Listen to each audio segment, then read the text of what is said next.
Nagpasalamat ang Office of the Presidential Advisor on Peace, Reconciliation and Unity sa Kongreso sa pagpasa ng Bicameral Conference Committee report na nagtatakda ng panibagong petsa para sa kauna-unahang parliamentary elections sa Bangsamoro Autonomous Region in Muslim Mindanao o BARM sa October 13, 2025. Ayon kay APAPRU Secretary Carlito Galvez Jr., ang hakbang na ito ay tugon sa panawagan ni Pangulong Ferdinand Marcos Jr. at ng iba't ibang peace stakeholders upang bigyan ng mas mahabang panahon ang BARM government sa paghahanda para sa halalan. Bukod sa masusing paghahanda, layunin din ang pagpapaliban na tugunan ang mga legal na usapin, partikular ang desisyon ng Korte Suprema na alisin ang lalawigan ng Sulu mula sa BARM.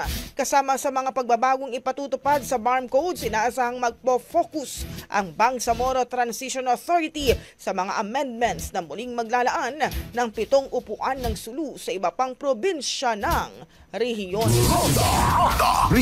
Ang bahaging ito ay hatid sa atin ng Yummyvit ES2 Oral Drops. Simulang tuparin ang pangarap ng iyong anak. And stunting now!